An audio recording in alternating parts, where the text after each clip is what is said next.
வாழ்வு.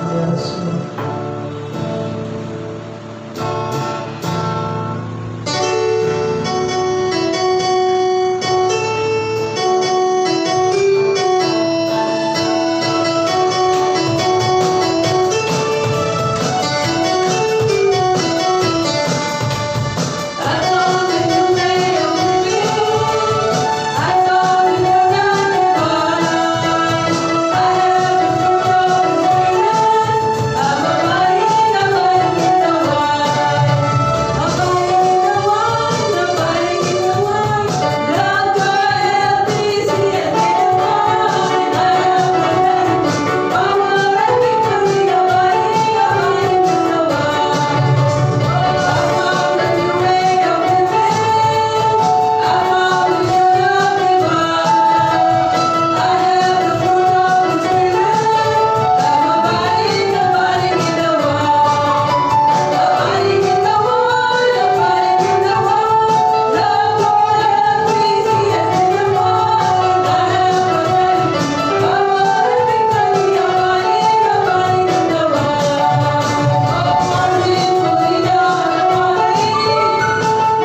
செய்ததற்காக thank you Lord.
இரவும் பகலும் இதை தியானித்துக் கொண்டிருப்பேன். இதனால் நான் என் வழியை வாய்க்க பண்ணுவேன்.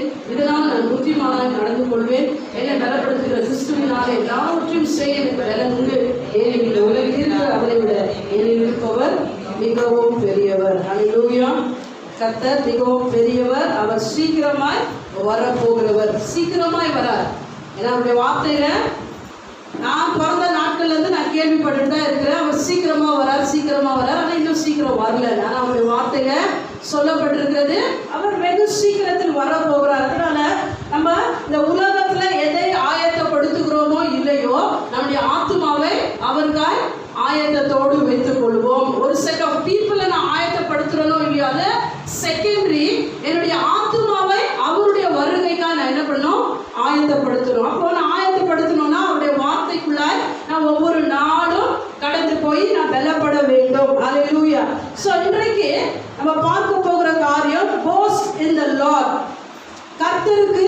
கர்த்தரை குறித்து மேன்மை பாராட்டு அப்படின்ற இந்த மெசேஜினுடைய தலைப்புல நம்ம தேவனுடைய வார்த்தையை பார்க்க போகிறோம்.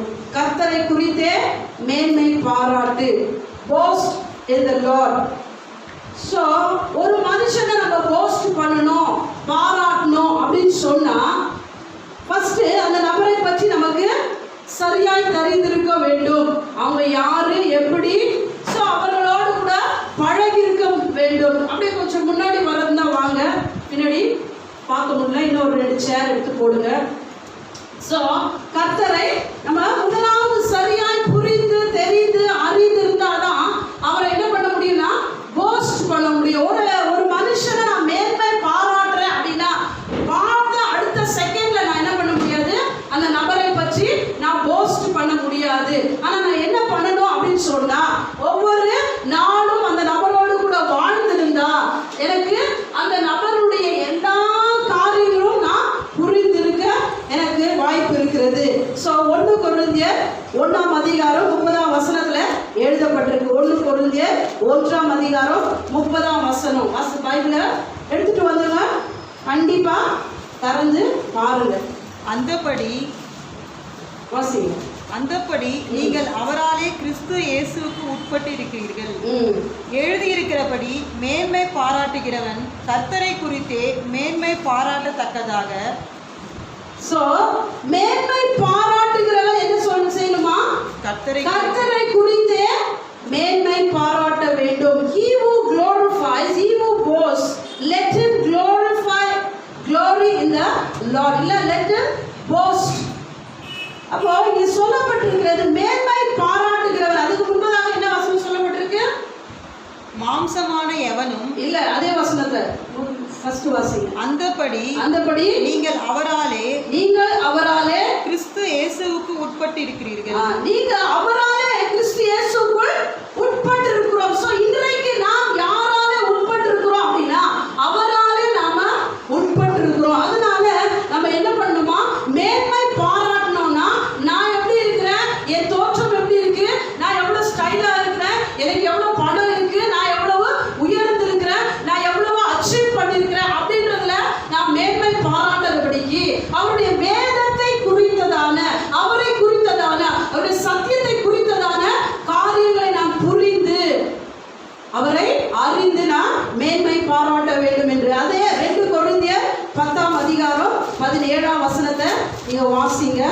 2 கொரிந்தியர் 10:17. மேன்மை பாராட்டுகிறவன் கர்த்தரை குறித்தே மேன்மை பாராட்ட கடவன். சோ மேன்மை பாராட்டுகிறவன் இந்த உலகத்திலையும் சரி நம்ம ஆவிக்குரிய விதத்திலையும் சரி கர்த்தரையே நம்ம என்ன பண்ணுங்களா, மேன்மை பாராட்ட கற்றுக்கொள்ள வேண்டும். என பைபிள் எழுதியிருக்கு. சிலர் ரதங்களை குறித்தும் சிலர் குதிரைகளை குறித்தும் மேன்மை பாராட்டுகிறார்கள். ஆனா நீங்களும் நானும் என்ன பண்ணுங்களா, அவரை குறித்தே மேன்மை பாராட்ட வேண்டும். ஏன்னா இந்த வானமும் பூமியும் ஒழிந்து போகும், அவருடைய வார்த்தை, அவருடைய செய்கை, அவருடைய அன்பு ஒரு காலம் ஒளியாகதான் இருக்கிறது. சோ அதனால அவரை நாம் மேன்மை பாராட்ட கற்றுக்கொள்ள வேண்டும். எப்படி நாம் தேவனை மேன்மை பாராட்ட முடியும்? அவருடைய வசனத்துல எழுதியிருக்கு. ப்ராவர்ப்ஸ், நீதிமொழிகள் 25ஆம் அதிகாரத்துல 2ஆம் வசனத்தை எடுத்து தெளிவாய் வாசிங்க.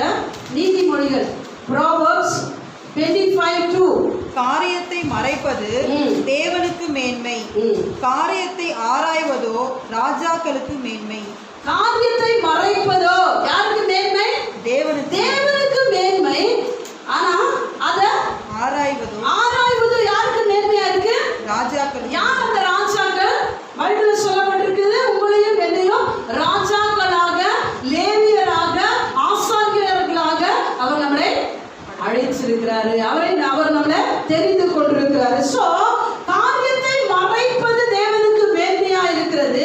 அதை நம்ம ஆராய்கிறதுக்கு, சர்ச் அவுட் தி மேட்டர், அவருடைய வார்த்தையில இருக்கிற பொக்கிஷத்துல இருந்து அதுல இருந்து நம்ம ஒவ்வொரு ரகசியங்களை நம்ம தேடி எடுக்கிறது உங்களுக்கும் எனக்கும் உரிய மேன்மையா இருக்கிறது. ஹல்லேலூயா.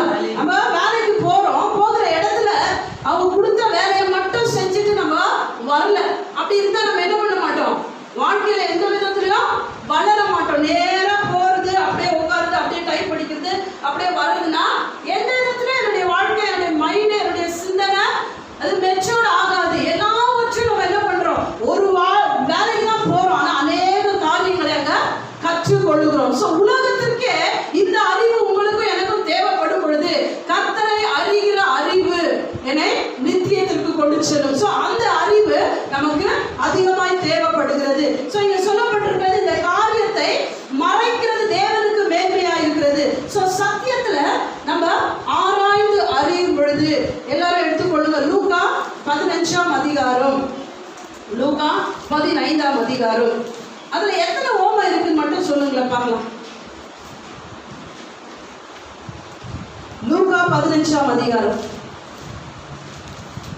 எடுத்துருங்க, வசனத்தை பாருங்க. எத்தனை இருக்கு? எல்லாருக்கும் தெரிஞ்சா 3 இருக்குங்களா? இல்ல அதுக்கு மேல இருக்குங்களா? எத்தனை ஓமை இருக்கு?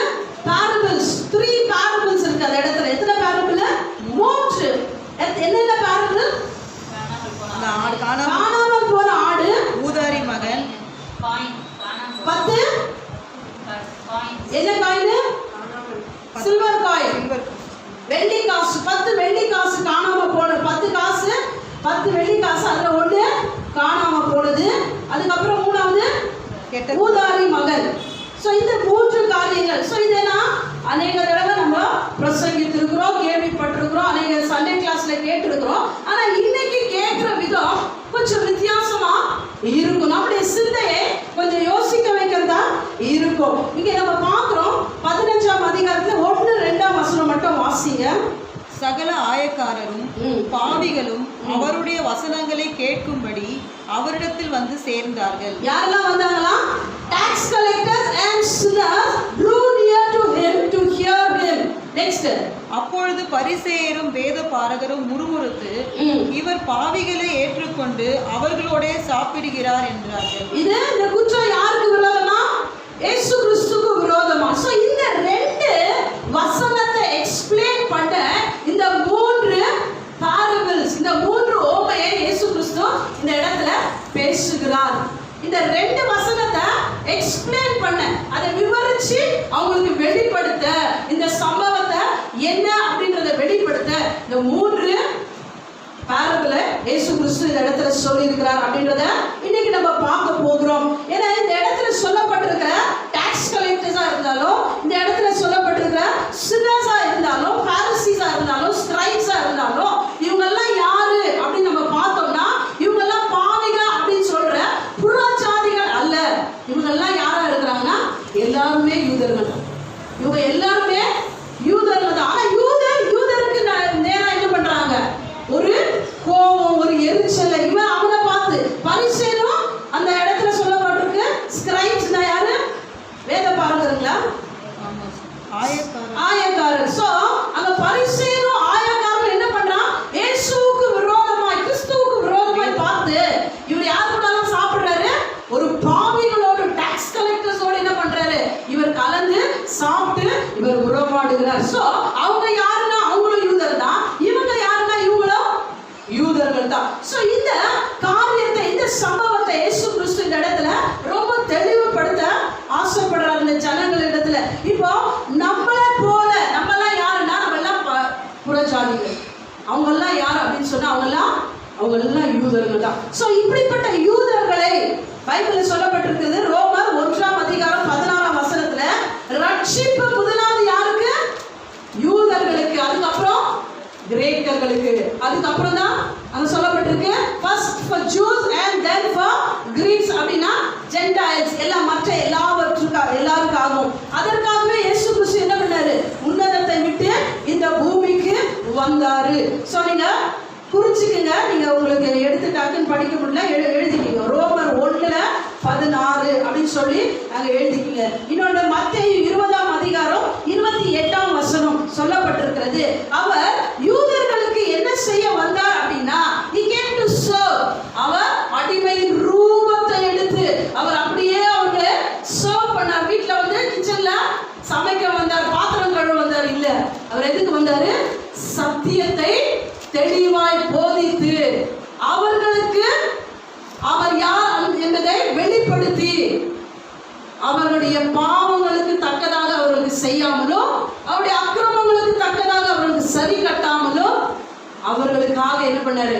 தன்னை ஜீவபலியாய் ஒப்பு கொடுக்க இந்த பூமியில வந்தார். So he came to minister. அவர் என்ன பண்ணார்? அவரிடத்துல அவருடைய அந்த உன்னதத்துக்குரிய சத்தியத்தை போதிக்க பூமிக்கு வந்தார். சோ இயேசு கிறிஸ்து முழுக்க யூதர்களுக்கு தான் என்ன பண்ணாரு?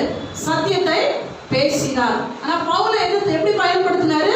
முழுக்க எல்லா இடத்திலும் யூதர்களுக்கு மாத்திரம் அல்ல, புறஜாதிகளுக்கு சத்தியத்தை எடுத்துரைக்கும்படியாய் பவுலை எடுத்து பயன்படுத்தினார். எல்லா புறஜாதிகளும் அந்த இடத்துல பவுல் மூலமாய் ரட்சிக்கப்படும்படிய. சோ இந்த 3 பாரபிள், இன்னைக்கு இந்த 3 பாரபிள் மூலமா நம்ம கற்றுக்கொள்ளுகிற காரியம் என்ன அப்படின்னு சொன்னா, புறஜாதிக பழைய ஏற்பாட்டின் ஜனங்கள், பழைய ஏற்பாட்டின் யூதர்கள் நம்ம பார்க்கிறோம். எப்பவுமே எதை கற்றுக் கொடுப்பாங்கன்னா ரபீஸ், எல்லாம் இந்த ரபிமார்களும் எல்லாம் இந்த பிரீஸ்ட் ஆசாரியர்களும் என்ன கற்றுக் கொடுப்பாங்கன்னா ஆபிரகாமுக்குரிய ஆசீர்வாதத்தை மட்டும்தான் கற்றுக் கொடுப்பாங்க. ஆசீர்வாதம், நீ எப்படி ஆசீர்வதிக்கப்பட முடியும்? இல்லனா நீ பாவம் செஞ்சிருக்கிற அப்படின்னா உன்னுடைய பரிகாரம் என்ன, உன்னுடைய அந்த பலி என்னது, சாக்ரிஃபைஸ் என்னது, நீ என்ன செய்யணும், எது செய்யக்கூடாது. இததான் அந்த காலத்துல ரொம்ப பெருசா அவங்க சொல்லிட்டே இருந்தாங்க. இததான் அவங்க கேட்டு இந்த பரிசேயர், சதுசேயர், வேத பாரகர், இந்த எல்லா ஜனங்களும் இதை கேட்டு வளர்ந்ததுனால மற்றவர்களை இயேசு கிறிஸ்து பார்க்கிற விதத்துல இவங்களால பார்க்க முடியவே இல்லை.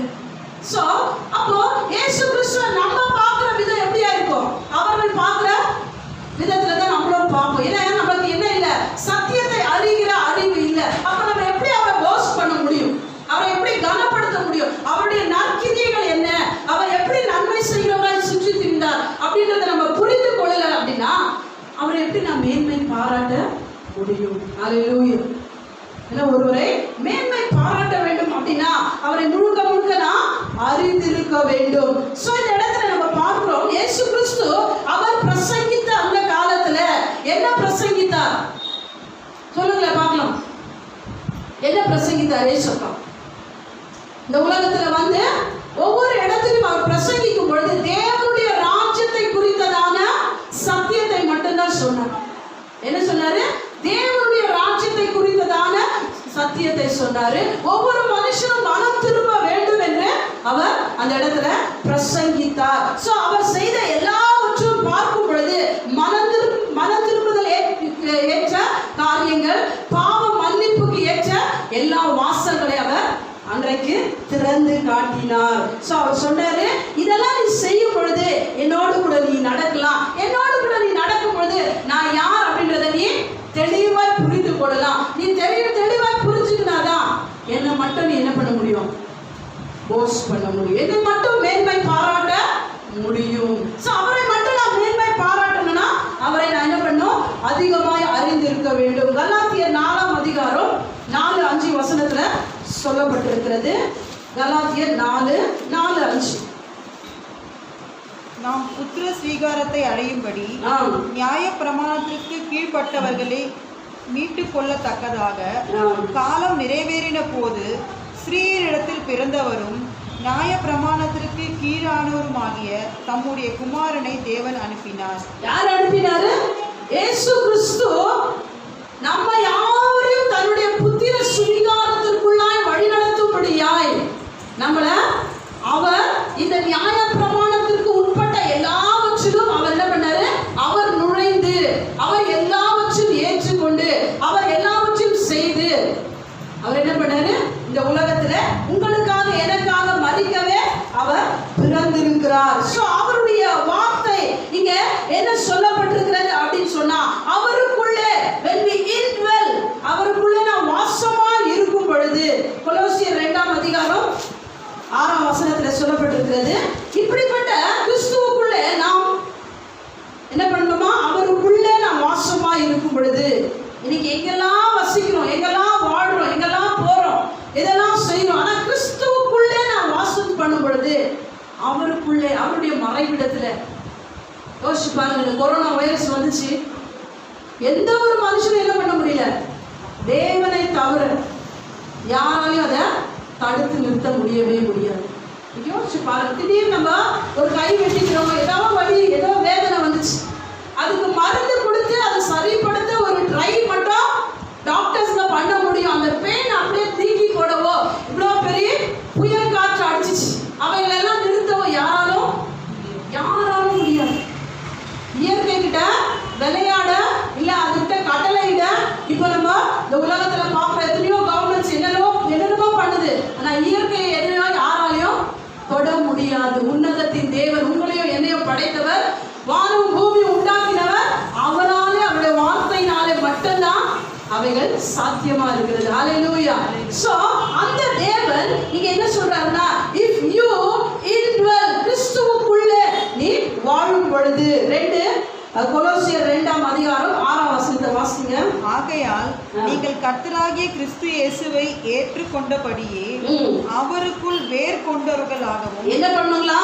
அவருக்குள் வேர் கொண்டவர்களாய் அவர் மேல் கட்டப்பட்டவர்களாகவும் அவருக்குள் நடந்து கொண்டு, நீங்கள் போதிக்கப்பட்டபடியே விசுவாசத்தில் உறுதிப்பட்டு ஸ்தோத்திரத்தோட அதிலே பெருகுவீர்களாக. விசுவாசத்துல உறுதிப்படுறதுன்னா, சத்தியத்துல நான் டெய்லி நான் சத்தியத்துல வாழ வாழ வாழ என்ன பண்ணுவேன்? என் விசுவாசம் அதிகரிக்கும், உறுதிப்படும். இந்த உலகம் ஒன்று பேசுது, ஆனா சத்தியம் வேற விதமாய் பேசுகிறது. உலகம் முடியாது அப்படின்னு சொல்லுது, ஆனா சத்தியம் என்ன சொல்லுது? I can do all things through Christ who strengthens me. என்னால அவர் என்ன தமிழ்ல என்னை பலப்படுத்துகிற கிறிஸ்துவினாலே எல்லாவற்றையும் செய்ய எனக்கு பலம் உண்டு அப்படின்றது சத்தியம் சொல்லுகிறது. சோ பூமி முடியாது அப்படின்னு சொன்னா, உலகம் முடியாதுன்னா, கர்த்தருடைய வார்த்தையிலே அவருக்குள்ள நிற்கிற எல்லா மனுஷனுக்கும் எல்லாம் ஆகும், எல்லாம் கூடும் அப்படின்னு சொல்லி தேவனுடைய வார்த்தையில சொல்லப்பட்டிருக்கிறது. அப்படியே வாசிங்க தொடர்ந்து. லௌகீக ஞானத்தினாலும் மாயமான தந்திரத்தினாலும் ஒருவனும் உங்களை கொள்ளை கொண்டு போகாதபடிக்கு எச்சரிக்கையாயிருங்கள். அது மனுஷர்களின் பாரம்பரிய நியாயத்தையும் உலக வழிபாடுகளையும் பற்றினதே அல்லாமல் கிறிஸ்துவை பற்றினதல்ல. பாரம்பரியமும் இந்த உலகத்தில் மற்ற லௌகீக காரியங்கள் அல்லாமல் வேற ஒண்ணுமே இல்லை. ஆனா 9ஆம் வசனத்துல எழுதிருக்கு, ஏனென்றால் தேவத்துவத்தின் பரிபூரணம் எல்லாம் சரீர பிரகாரமாக அவருக்குள் வாசமாய் இருக்கிறது. Hallelujah. For in him dwells all the fullness of God, of the Godhead bodily. So நாம் யாவரும் எங்க இருக்கிறோம்? அவருடைய நிறைவுக்குள்ளே வாழ்ந்து கொண்டிருக்கிறோம். அவர் தலையா இருக்கிறார், அவருடைய சரீரத்தில் அங்கங்களாய் நீங்களும் நானுமா இருக்கிறோம். சோ இப்படிப்பட்ட ஒரு சத்தியத்தை நம்ம புரிஞ்சுக்கினாதான் நம்ம என்ன பண்ண முடியும்? அவரை போஸ்ட் பண்ண முடியும், அவரை மேன்மைப்படுத்த முடியும் அப்படின்னு சொல்லி நம்ம பார்க்கிறோம். சோ கிறிஸ்துவுக்குள்ளே வாழ்கிற நீங்களும் நானும், இங்க சொல்லப்பட்டிருக்கிறது, எவ்வளவு பெரிய பாவியா இருந்தாலும் சரி, எவ்வளவு மோசமான ஒரு நிலையில இருந்தாலும் சரி, தேவனுடைய வார்த்தை சொல்லப்பட்டிருக்கு, அவரிடத்துல வருகிறவர்களை அவர் என்ன பண்ணுவாரா? He will forgive. Hallelujah. அவர் மன்னிப்பார், அவர் மன்னிக்கிறவரா இருக்கிறார், அவர் ஏற்றுக்கொள்ளுகிறவரா இருக்கிறார். இன்னைக்கு ரியலா வாழ்கிற யூதர்களுக்கும் ஃபேக்கா வாழ்கிற யூதர்களுக்கும் ஒரு வித்தியாசங்கள் இருக்கிறது. இந்த இடத்துல இந்த லூக்கா 15ஆம் அதிகாரத்துல 1-2 வசனத்துல இததான் வெளிப்படுத்துகிறார். அங்க கீழ்ப்படுகிற யூதர்கள் இருக்காங்க, கீழ்ப்படியாத யூதர்கள் இருக்காங்க. ஆனா கர்த்தருக்குள்ள இருக்கிற கீழ்ப்படுகிற உண்மையுள்ள யூதர்களை ஒருபோதும் புறம்பே தள்ள மாட்டார். அப்ப அவரை விசுவாசிக்கிறவர்களே என்ன பண்ண மாட்டாரு, எந்த ஒரு மனுஷனா இருந்தாலும் புறம்பே அவர் தள்ளவே மாட்டார். அவர் அவருக்குள்ளே அடைத்துக் கொள்ளுகிற தேவனா இருக்கிறார். சோ அவரை நம்ம என்ன பண்ணணும், போஸ்ட் பண்ணணும் அப்படின்னு சொன்னா அவரை அறிகிற அறிவு எனக்கு முதலாவது தேவைப்படுகிறது. சோ இங்க நம்ம பார்க்கிறோம், ஒண்ணு கீழ்ப்படிகிற யூதர், இன்னொன்னு கீழ்ப்படியாத பாவத்திலையும் சாபத்திலும் இருக்கிற யூதர். இந்த ரெண்டு யூதரை நம்ம இந்த இடத்துல பார்க்கிறோம். நம்ம பார்க்கிறோம் சகேயு அப்புறம் மத்தேயு, இவங்க ரெண்டு பேரும் என்ன பண்ணாங்க, டாக்ஸ் கலெக்ட் பண்ணாங்க. அது பைபிள்ல இருக்கு இல்லைங்களா? அவங்க என்ன பண்ணாங்க, டாக்ஸ் கலெக்டர்ஸ், தமிழ்ல ஆயக்காரர், போய் வரி வசூலிக்கிறவர்களா இருந்தாங்க. ஆக்சுவலா யூதர்கள் அப்படிப்பட்ட காரியங்களை செய்ய மாட்டாங்க. ஆனா ரோமர்களால அவங்க என்ன பண்ணப்பட்டாங்க, யூஸ் பண்ணப்பட்டு ஒரு சில ஆட்களை எடுத்து, ஏன்னா ரோமர்கள் அப்படி வந்து செய்ய முடியாததுனால யூதர்களை அனுப்பி அவர்கள் மூலமாய் டாக்ஸை அந்த இடத்துல கலெக்ட் பண்ணாங்க. ஸோ இப்படிப்பட்ட பாவிகளா இருக்கிற யூதர்கள் எங்க போக முடியாது அப்படின்னா ஆலயத்திற்குள்ளே நுழைய முடியாது. ஸோ கர்த்தருடைய வார்த்தைக்கு விரோதமாய் நிற்கிற எந்த யூதரும் ஆலயத்திற்குள்ள போனா எல்லாம் அவங்களை பார்த்து என்ன பண்ணுவாங்க, கேலி செய்வாங்க, அவர்களை ஒரு மாதிரி பார்ப்பாங்க. ஸோ இப்படிப்பட்ட ஒரு யூதர்களுக்கும் உண்மையாய் வாழுகிற யூதர்களுக்கும் இந்த இடத்துல தேவனுடைய வசனம் பேசப்பட்டிருக்கிறது. கொலோசியர் 1:28 வாசிங்க. எந்த மனுஷனையும் கிறிஸ்து இயேசுவுக்குள் தேறினவனாக நிறுத்தும்படிக்கு, எந்த மனுஷனையும் கிறிஸ்து இயேசுவுக்குள் தேறினவனாக நிறுத்தும்படி அவரையே நாங்கள் அறிவித்து எந்த மனுஷனுக்கும் புத்தி சொல்லி எந்த மனுஷனுக்கும் எல்லா ஞானத்தோடும் உபதேசம் பண்ணுகிறோம். இதுதான் இயேசு கிறிஸ்து செய்ய உன்னதத்தை விட்டு உலகத்திற்கு அவர் இறங்கி வந்தார். அவர் பார்க்கிற ஒவ்வொரு மனுஷனுக்கும் புத்தி சொன்னார், அவர்களோடு கூட இடைப்பட்டார், அவர்களோடு கூட பேசினார். ஒரு சில ஜனங்கள் அதை கீழ்ப்படிந்தார்கள், ஒரு சில ஜனங்கள் அவங்க ரொம்ப கடினம் உள்ளவர்களா இருந்தாங்க. ஸோ நம்ம என்ன பண்ணணுமா, we should strive to teach, சத்தியத்தை போதிக்க நம்ம என்ன பண்ணணும், ஸ்ட்ரைவ் பண்ணணும். தமிழ்ல பிரயாசப்பட வேண்டும். சத்தியத்தை நம்ம மற்றவர்களிடத்துல பேசும் பொழுது அந்த சத்தியத்தை ஏற்றுக்கொள்கிற ஒவ்வொரு பிள்ளைகளும் என்ன பண்ணுவாங்க, சத்திய பாதையில நடக்கப்படுவாங்க. ஏது ஒன்றும் தெரியலன்னா என்ன பண்ண முடியாது, அதன்படி வாழ முடியாது. ஸோ நம்ம இப்போ லூக்கா 15 வரும் பொழுது நம்ம பார்க்குறோம், அந்த இடத்துல 100 ஆடுடைய ஒரு மனுஷனை பார்க்குறோம். அந்த 100 ஆடுடைய மனுஷன் ஒண்ணு என்ன பண்ணிட்டான், இழந்து போயிட்டான். அப்ப ஒண்ணு காணாம போயிடுச்சு. அப்ப அந்த இடத்துல 99 என்ன பண்றான், எங்க விட்டுட்டு ஓடுறான், பைபிளை பார்த்து சொல்லுங்க. வீட்டுல விட்டுட்டா, ரோட்ல விட்டுட்டா, வனாந்திரத்தில் எங்க விட்டுட்டு ஓடுறான், வனாந்திரத்துல அவன் அதை விட்டுட்டு அவன் ஓடி போய் அந்த ஒண்ண காப்பாற்றி அதை பராமரிச்சு அதை என்ன பண்றான், கொண்டு வருகிறான். கொண்டு வரும் பொழுது அங்க என்ன நடக்குது அப்படின்னு சொன்னா, அந்த இடத்துல பரலோகத்துல மிக சந்தோஷம் உண்டாகிறது. அந்த வசனத்தை எடுத்து வாசிங்க. லூக்கா 15 வீட்டுக்கு வந்து சிநேகிதரையும் அயலகத்தாரையும் கூட வரவழைத்து, காணாமற் போன என் ஆட்டை கண்டுபிடித்தேன், என்னோட கூட சந்தோஷப்படுங்கள் என்பான் அல்லவா. சோ அவன் வந்து என்ன பண்றான், எல்லாரையும் கூப்பிட்டு காணாமல் போன என் ஆடு என்ன ஆயிடுச்சு, திரும்ப கிடைச்சிருச்சுன்னு அவ்வளவு ஒரு சந்தோஷம். ஆனா இங்க நம்ம பார்க்கும்போது இந்த இடத்துல தெளிவாய் கவனமாய் இந்த இடத்துல நம்ம பார்க்கும்போது இந்த இடத்துல பார்க்கிறோம், ஒரு மனுஷனுக்கு 100 ஆடு இருந்துச்சு. அந்த 100ல 99 அவன் விட்டு வருகிறான் அப்படின்னு சொன்னா, அந்த 99ம் சுயநீதி உள்ள ஒரு மனிதர்களா இருந்தார்கள். எப்படிப்பட்டவர்களா இருந்தாங்க, சுயநீதி.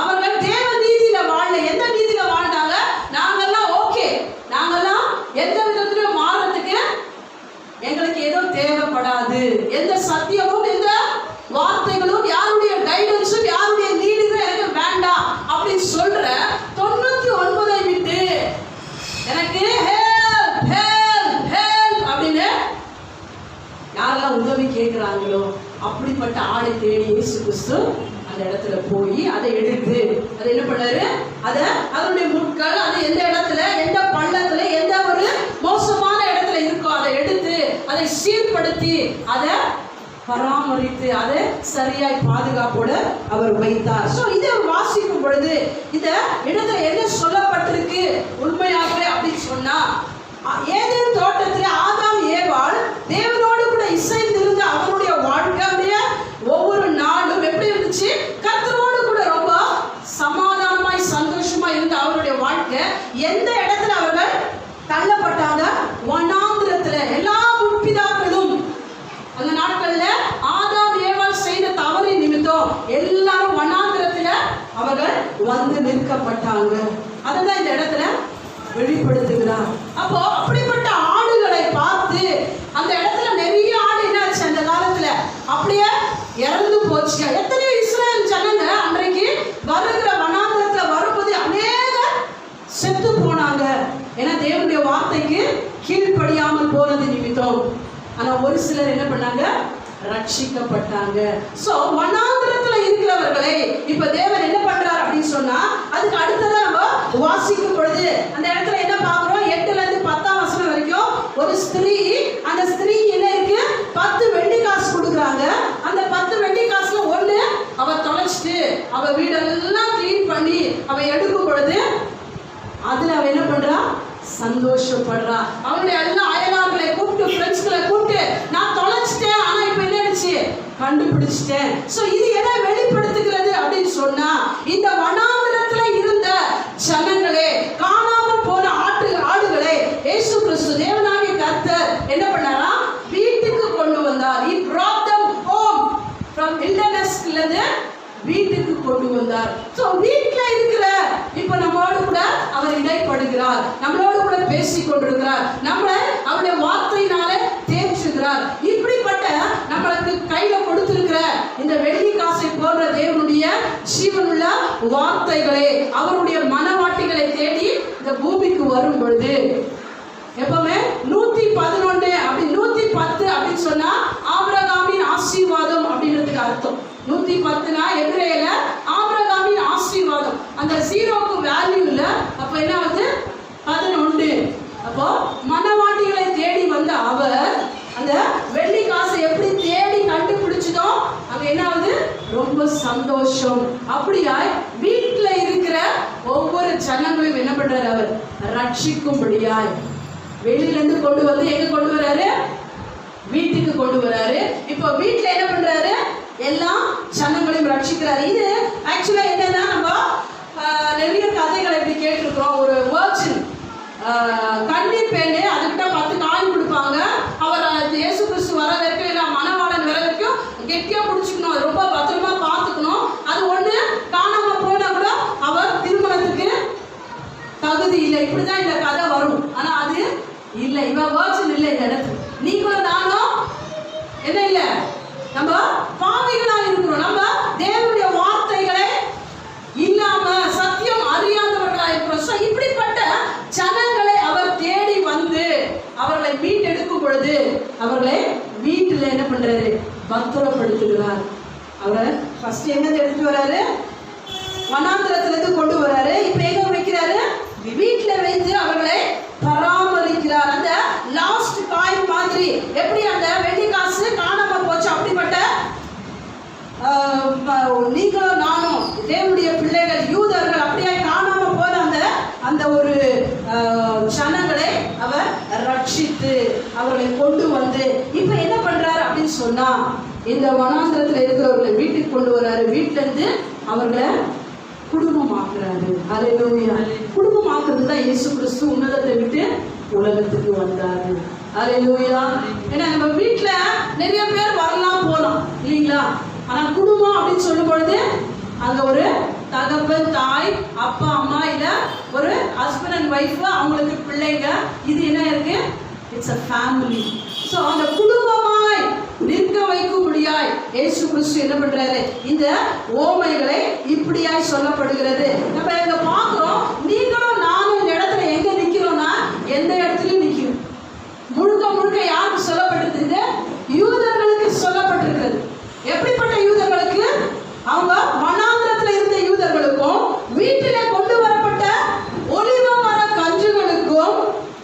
அதுக்கப்புறம் அவைகள் எப்படியா இருக்கிறது?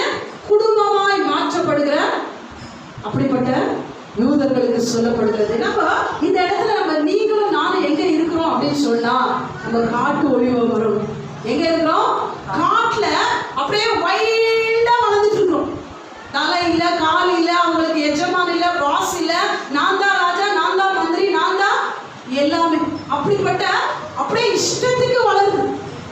அவர்களுக்கு யார் இல்ல?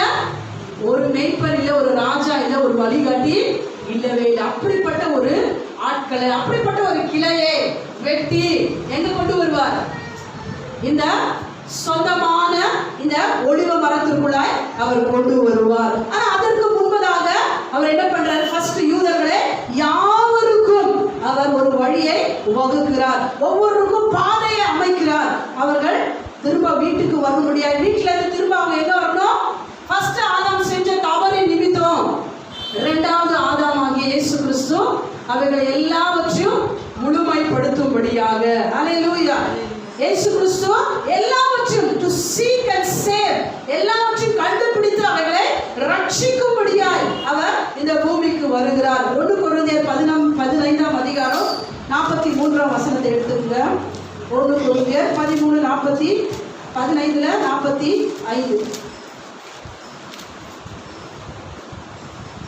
அந்தபடியே முந்தின மனுஷனாகிய ஆதாம் ஜீவாத்மாவானான் என்று எழுதியிருக்கிறது. பிந்தின ஆதாம் உயிர்ப்பிக்கிற ஆவியானவர். அல்லேலூயா. முந்தின ஆதாம் என்னன்னா? ஜீவாத்மாவானான். அப்போ பிந்தின ஆதாம் என்னவா இருக்கிறாரு? He's a quickening spirit. Living soul-க்கும் quickening spirit-க்கும் ரொம்ப நம்ம பாக்குறீங்க. அவருடைய ஆத்துமா, ஆதாமுடைய ஆத்துமா என்ன ஆயிடுச்சு? It was corrupted. அவன் செஞ்ச பாவத்தின் நிமித்தம் அது கெட்டு போயிடுச்சு. நம்ம பாக்குறோம் அந்த உயிரை திரும்ப he quickens the spirit. இயேசு கிறிஸ்து வந்து என்ன பண்றாரு? அந்த உயிரை திரும்ப அவர்களுக்கு கொடுக்கிறார். ஏன்னா அவர் தான் கிரியேட்டர். யார் தான் அவர்? உங்களையும் என்னையும் உண்டாக்கினவர். அவருடைய சாயலையும் அவருடைய ரூபத்திலும் இன்றைக்கு உங்களை என்னையும் படைத்திருக்கிறார். அதனாலதான் நீங்களும் நானும் ரட்சிக்கப்படும் பொழுது பூமி எந்த விதத்திலையும் மாறாது. பூமியில யாருக்கும் சந்தோஷம் உண்டாகாது. ஆனா பரலோகத்துல மிகுந்த சந்தோஷம் ஏன் உண்டாகும்? இந்த ரட்சிப்பானது, இந்த மனம் திரும்புதலானது தேவனுக்குரியது, உன்னதத்துக்குரியது, பரலோகத்துக்குரியது. அங்கத்துக்கும் நமக்கு ஒரு கனெக்ஷன் இருக்கு. அதனாலதான் நீங்களும் நானும் ரட்சிக்கப்படும் போது பரலோகம் சந்தோஷப்படுது, எல்லாம் தேவ தூதர்கள் சந்தோஷப்படுறாங்க, தேவனுடைய எல்லா காரியமும் அங்க ரொம்ப மகிழ்ச்சியா இருக்கிறது, உன்னதத்துல மிகுந்த ஆனந்தம் உண்டாகிறது. ஏன்னா இது ஏதோ பூமிக்குரியது அல்ல. அதனால நீங்க போய் யார்கிட்ட சொல்லுங்க, உலகத்துல இந்த பூமியில இருக்கிறவங்க நான் ரட்சிக்கப்பட்டேன்னு நீங்க எவ்வளவுதான் எதிரி சொன்னாலும் so what? நீ ரட்சிக்கப்பட்டா எனக்கு என்ன? ஏன்னா அவங்களுக்கும் இந்த ஸ்பிரிட்டுக்கும் என்ன இல்லை? குயிக்கிங் ஸ்பிரிட்டுக்கும் ஒரு சம்பந்தம் இல்லவே இல்லை. ஆனா நீங்களும் நானும் அவருடைய சாயலிலும் அவருடைய ரூபத்திலும் உண்டாக்கப்பட்டிருக்கிறோம் அப்படின்றத உள்ளத்துல உணர்கிறோம். அல்லேலூயா. அதனாலதான் நம்ம ரட்சிக்கப்படும் பொழுது இந்த பூமி அல்ல, உன்னதம் அதிகமாய் அது சந்தோஷப்படுகிறது. சோ இயேசு கிறிஸ்து இந்த பூமியில நம்மள தேடி வந்த நோக்கம், அன்றைக்கு ஆதாமோடு கூட இருந்த அந்த உறவு துண்டிக்கப்பட்டது நிமித்தம் அவருடைய சாயலிலும் ரூபத்திலும் அவர் படைத்த அந்த நோக்கத்தை அன்னைக்கு எப்போ கட் ஆயிடுச்சோ அன்னிலிருந்து அங்க ஒரு பெரிய செப்பரேஷன், அங்க ஒரு பெரிய பிளவு, அங்க ஒரு பெரிய ஒரு காலியான இடம் இருக்கு. அந்த காலியான இடத்தை திரும்ப நிரப்பும்படியாய் ரிலிஜனோ, எந்த மதமோ, எந்த இந்த உலகத்துல நம்ம பார்க்கிற எந்த ஒரு ஸ்காலரோ, எந்த ஒரு அறிவோ ஞானமோ அதை நிரப்ப முடியவே முடியாது. அல்லேலூயா. என்ன நீங்க யோசிச்சாலும் தேவனுக்கும் நமக்கும் இருக்கிற அந்த இடைவெளியை யாராலும் நிரப்ப முடியாது. நீங்க நம்ம கோடி ரூபாய் கொடுத்தாலும் சரி, நம்மகிட்ட இருக்கிற எல்லா ஞானத்தை யூஸ் பண்ணி காடுக்கு இவ்வளோ அழகா நம்ம இப்படியா கட்டி வைக்கலாம், இதை செய்யலாம், அதை செய்யலாம், இப்படி பண்ணலாம் அப்படின்னு நினைச்சாலும் அவரும் நம்ம இசைந்திருக்க முடியவே முடியாது. ஆனா ரிப்பெண்டன்ஸ், நம்ம மன திரும்புதல், அந்த காரியம் மாத்திரமே திரும்ப தேவனோடு கூட கூட நம்மளை இணைத்து வைக்கும். ஹல்லேலூயா. சோ அவரோடு கூட நான் இணைஞ்சிருக்கும் பொழுது, இப்படிப்பட்ட சத்தியத்தை நான் புரிஞ்சு வாழ கற்றுக்கொள்ளும் பொழுது, இதுவே இன்னைக்கு நாளைக்கு பேச வேண்டிய காரியம் மாத்திரம் அல்ல. இது அப்படியே தொடர்ந்து இதுக்கப்புறம் ஊதாரி மகனுடைய அவங்களுடைய கதை என்ன ஆச்சு, அந்த மூன்றாவது பேரபிள் காட் என்ன சொல்ல வராரு அப்படின்றத இப்போ இல்லை அடுத்த வாரம் நம்ம என்ன பண்ணலாம் பார்க்க போல. இது ஒரு சீரியல் இல்ல, உண்மையாய் கர்த்தருடைய சத்தியத்தை இப்ப இப்படியே ஃபுல்லா நான் திரிச்சிட்டேன்னா, ஏதோ சொன்னாங்க. என்ன சொன்னாங்க? அவங்க வனாந்தரத்துல இருந்தாங்களாம், வீட்டுக்கு வந்தாங்களாம், அதுக்கப்புறம் நிறைய சொன்னாங்க, ஒண்ணுமே புரியல அப்படின்னு தான் சொல்ல முடியும். இந்த 15ஆம் அதிகாரத்தினுடைய லூக்கா சாப்டர் 15ல 1-2 வசனத்தை அவர் தெளிவுபடுத்தும்படியா, யூதர்களின் மத்தியில நடக்கிற பிளவுகளை தெளிவுபடுத்தும்படியா இந்த 3 parables அவரு கொடுக்கிறாரு. இந்த 3 ஓமைகளை பேசுறாரு. இந்த 3 ஓமைகள்ல 2 ஓமை அன்றைக்கு எல்லா பழைய ஏற்பாடுல பார்க்கிற எல்லா இஸ்ரவேல் ஜனங்களும் எங்கதான் நின்னாங்க? எல்லாருமே வனாந்திரத்துல தான் இருந்தாங்க. அந்த வனாந்திரத்துல இருந்தவர்களை எங்க கொண்டு போனாரு? ஒரு வீடாக்குனார் அவர்களுக்கு. அதுக்கப்புறம் அவர்களை குடும்பமாய் மாற்றினார். இதை என்ன பண்ண போறோம்? இன்னும் தெளிவாய் அடுத்த வாரத்துல நம்ம பார்க்க போகிறோம். ஆனா நம்ம தேவனை மகிமைப்படுத்தணும் அப்படின்னு சொன்னா, அவரை மேன்மைப்படுத்தணும் அப்படின்னு சொன்னா, இன்றைக்கு உங்களையும் என்னையும் அதே ரீதியில் அவர் பார்க்கிறாரு. இன்றைக்கு உங்களையும் என்னையும் அவர் நேசிக்கிறாரு. ஆவிக்குரிய யூதர்களாய் நீங்களும் நானும் இன்றைக்கு இருக்கிறோம். நம்ம ஒவ்வொரு நாளும் காட்டு ஒலிவ மரத்தை போல வெட்டப்பட்டு, நன்றி சொல்லுங்க, நம்ம என்ன பண்ணிருக்கோம்? அந்த மரத்தை வெட்டி, அந்த கிளையை வெட்டி கொண்டு வந்து எங்க ஒட்டி இருக்கிறாரு? வீட்டு ஒலிவ மரத்தோடு கூட அதை ஒட்டப்பட்டிருக்கிறது. அப்போ அங்க ஒட்டப்பட்டிருக்கிறது அப்படின்னா அங்க இருக்கிற நிறைய கிளைகள் வெட்டப்பட்டிருக்கிறது. ஏன்? யூதர்கள் அநேகர் இன்னைக்கு என்ன பண்ண, நீங்களும் நானும் சத்தியத்தை ஏற்றுக்கொண்டு அவரை மகிமைப்படுத்துகிறது போல யாரும் மகிமைப்படுத்தல. அதனால அந்த வீட்டின் ஒலிவ மரத்துல அநேக பிரான்ச்சஸ் என்ன பண்ணப்பட்டிருக்கு? வெட்டப்பட்டிருக்கிறது. அந்த இடத்துலதான் உங்களையும் என்னையும் என்ன பண்ணிருக்காரு? பொறுத்து இருக்கிறார். ஹல்லேலூயா, ஹல்லேலூயா. அதனாலதான் உன்னதம் ரொம்ப சந்தோஷப்படுது.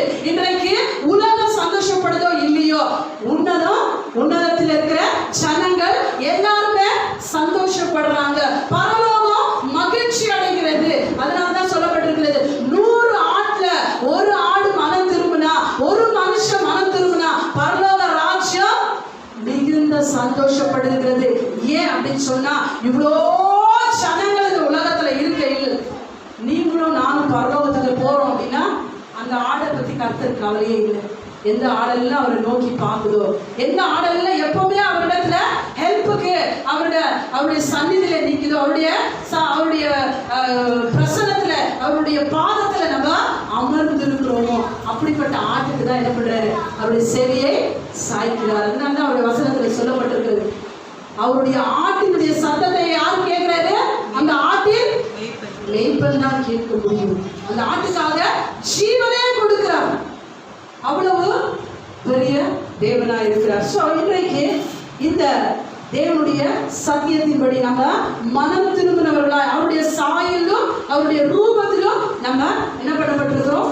மறைக்கப்பட்டிருக்கிறோம். ஏன்னா அவர் தலையா இருக்கிறார், நம்ம சரீரத்தின் அங்கங்களா இருக்கிறோம். சோ இன்னைக்கு சரீரம் மட்டும்தான் இருக்கு, தலை எங்க? அதுதான் அடுத்த வாரம் நம்ம என்ன பண்ண போறோம்? பார்க்க போறோம். சரீரம், இந்த உலகத்துல இருக்கிற ஒவ்வொரு சபையில இருக்கிற எல்லா விசுவாசிகளும் கிறிஸ்துவினுடைய சரீரத்தின் அங்கங்களா இருக்கிறோம். அப்போ தலை கண்டிப்பா நம்ம என்ன பண்ணணும்? பார்த்தே பார்க்கணும். அதனால இன்றைக்கு இவ்வளவு தூரமா நம்ம கேட்ட வசனத்துக்காக யாவரும் எழுது நின்று தேவனுக்கு நாம் நன்றி சொல்ல கடமைப்பட்டிருக்கிறோம். ஏன்னா நம்மளை யாவரையும் ராஜாக்களாய் அவர் தேர்ந்தெடுத்து அவருடைய மேன்மையை புரிந்து கொண்டு நம்மளை இந்த ஆவிக்குரிய யூதர்களாய் வெட்டப்பட்ட இந்த உலகத்துல நம்ம இருக்கிற எத்தனையோ இடத்துல நம்ம துண்டிக்கப்பட்டவர்களாய், வெட்டப்பட்டவர்களாய், துன்பப்படப்பட்டவர்களாய், எத்தனையோ விதமா நம்ம அடிப்பட்டவர்களாய், இப்படிப்பட்ட ஒரு சூழ்நிலைகள்ல நம்ம யாரும் புரிஞ்சுக்கல, கஷ்டமா இருக்கு. எல்லாமே உலகத்துல நம்ம வாழ்கிற வாழ்க்கை சில டைம்ல ஈஸியா இருக்கு, சில டைம்ல ரொம்ப ரொம்ப ஒரு பயணத்தில் நம்ம போய்கொண்டிருந்தாலும் அந்த வில்டர்னஸ், அந்த ஒரு வனாந்திரத்தில் நம்மளை பார்க்கிறார். அவர் நம்மளை வீட்டுக்கு கொண்டு வந்து அவருடைய குடும்பமாய் நம்மளை மாற்றும்படியாய், அவருடைய ஆவிக்குரிய யூதர்களாய் கர்த்தர் நம்மளை தெரிந்து கொண்டு காட்டு ஒளிவ மரத்தை கொண்டு வந்து வீட்டு ஒளிவ மரத்தில் அவர் ஒட்ட வச்சு நமக்குன்னு மதிப்பை கொடுத்து, நமக்குன்னு ஒரு கௌரவத்தை கொடுத்து, நமக்குன்னு ஒரு வேல்யூவை கொடுத்து நம்மளை worthy-ஆய் மாற்றி ஒரு பாத்திரம் உள்ள பாத்திரங்களாய் நம்மளை இன்றைக்கு அவர் வச்சிருக்கிறாரு. யோசிச்சு பாருங்க, இன்றைக்கு நம்முடைய உறவுகள் மத்தியில, குடும்பத்தின் மத்தியில, எத்தனையோ சொசைட்டி மத்தியில நம்ம அப்படியே தள்ளப்பட்ட, தூக்கி எறியப்பட்ட ஜனங்களாய் நம்ம இருந்திருந்தாலும் நம்மளை அவர் வேல்யூபிளா நம்மளை இன்றைக்கு பார்க்கிறார். கனத்துக்குரிய பாத்திரமா நம்மளை எடுத்து நம்மளை வணைச்சு நம்மளை எல்லா அந்த ஓட்டைகளை நீக்கி நம்மளை சுத்திகரித்து இந்த வேலையை அவரை கனப்படுத்த முடியாது, அவரை மேன்மைப்படுத்த முடியாது, அவரை மகிமைப்படுத்த முடியாது. இன்றைக்கு அப்படிப்பட்ட ஒரு பாத்திரமாய் நம்மளை மாற்றி இருக்கிறார். ஒவ்வொருவரும் இந்த வேலை கரங்களை உயர்த்தி மேன்மை பாராட்டணும்னா உங்களை குறித்து அல்லாமல் இந்த உலகத்துல கர்த்தாவை எந்த காரியத்தை குறித்தும் நான் மேன்மை பாராட்ட முடியாது. ஏன்னா இந்த உலகத்துல கர்த்தாவே என்னை அதிகமாய் அறிந்தவர் நீங்க மட்டும்தான் கர்த்தாவே, என்னை அதிகமாய் புரிந்து கொண்டிருக்கிறவர் நீங்க மட்டும்தான் இயேசுவே. அப்பா, எங்கேயோ நான் வாழ்ந்திருந்தேன், உண்மை அறியாமல் இருந்தேன், நீர் எங்களை தேடி வந்தீர் இயேசுவே. இன்றைக்கு அந்த ரிப்பெண்டன்ஸ் எப்படி உன்னதத்தை மகிழ வைக்கிறதோ அதே போல உங்களை நாங்கள் மேன்மைப்படுத்துகிறது நிமித்தம் எங்களுடைய வாழ்க்கையில அநேக மகிழ்ச்சி, அதிகமான சந்தோஷம், அதிகமான கர்த்தாவே இதோ உங்களோடு கூட உறவுல இன்னும் இன்னும் கிட்டி சேரும் பொழுது எங்களுக்கு இன்னும் கர்த்தாவே இதோ அறிகிற அறிவு வெளிச்சத்துல எங்களை நடத்துவீர். அதற்காக நாங்கள் ஸ்தோத்திரிக்கிறோம்.